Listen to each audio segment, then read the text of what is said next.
viewers, welcome to my channel again. It's your girl at Kuna Vanessa Degna. I'm here today with one of my fruits of my womb, the second born, Kian Kunda Degna. I'm sure he's very happy also to be here. Please don't forget to subscribe to my channel, to like, comment, and send a text, anything, feel free. I'm happy to be here again, but I'll start with Kian. Kian wants to say something to you guys. I hope you will enjoy it. Say something, little one. Okay. When I was born, I used to like my brother and my mom. But when I was born, I think everything was fine. If I had my mom, then I would probably always want to be with her. My favorite sport is football and American football. I also play football. So who is your favorite footballer? my favorite footballer is quite a lot, so I could only say one. I say Messi. That's nice. His favorite is Messi. And Ro, who's your favorite YouTuber?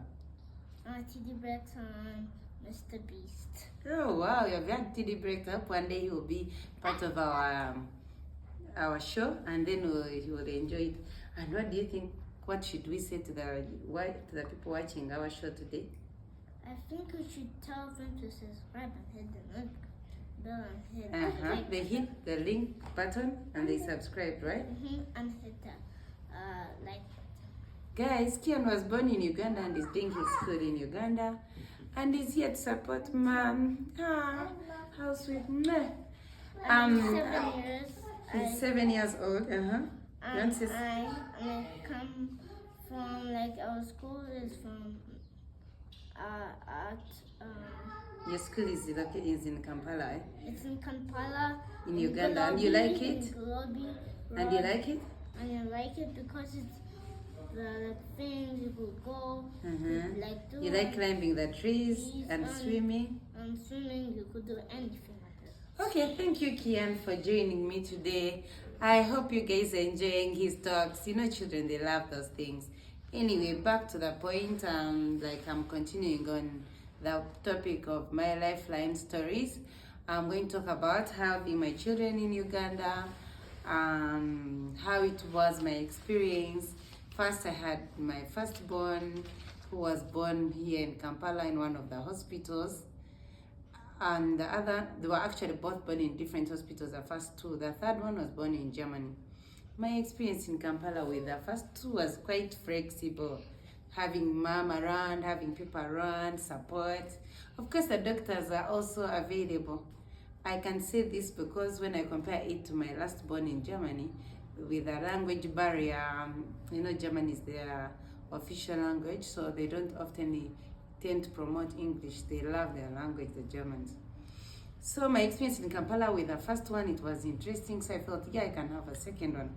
I had a second one and it felt a bit more flexible. However much, it changed in the life realities and activities. If we partied many times, we stopped. Now we had to plan when we were partying. If we had more travels, our travels were limited, but the only thing we could do, we changed changed about 2-3 countries amidst all this. But my experience with them is that first, it was interesting to have children, see them grow. Each step they made, it would just be a joy. And then at some point, when we moved to Germany and I had my last born, this was a turning story for me. It's a long one, but I will try to cut it short so that I don't have to maybe mix up things. For this particular time, having Daniel in German, why it was tough is that I had a C-section. And then in this process of having a C-section, it was tough. It was Corona time, and then in the hospital, and it was my third C-section. I had 2 weeks of no recovery, and I had to wash him, change him, do everything as a mother. But this did not change my love for children. I still love children. Daniel, do you want to say something to the people? Turn and say hello. He's also here to say hello. Yeah. the main thing was like the hard work that we have to put in being born in this country was what challenged me the most. Like in winter time, 24/7, he was actually about 11 months until I was in Kampala that he would be out of, I would say it's like a shell because you're 24/7 covered. And you know, for children, you're more protective because of fear of pneumonia. Then at some point,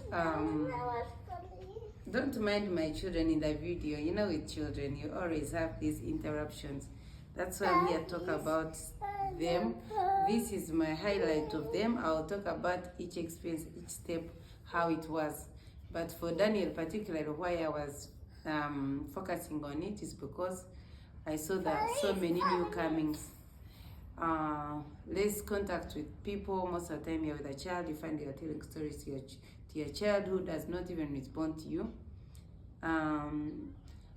Although it has both good and bad side of it.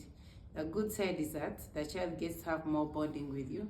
The bad side is that your child is not connected to the outside people.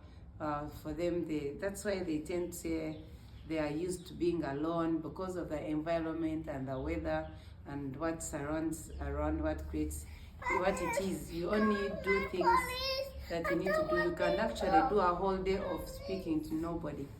So imagine with no child, it's very possible that you can have a whole day when you have no communication with anyone. But for me, when I had Daniel, even when he was still in the womb, we had chats. When he came out, I pushed him on the trolleys through the strolls that we made. There's a lot of walking done in Europe. We always had chats. What I can say is that I'm grateful to have these children, and I'll come more with details of each of the children, how their journeys have been in my life and how things have changed. Thank you for watching. See you next time. Bye-bye. Say bye, Kian, to the viewer. And don't forget subscribe. Yeah, and wish to, if you were here, then you will think that you could have a performance. Okay, next time he wants to do your performance. Bye-bye, guys.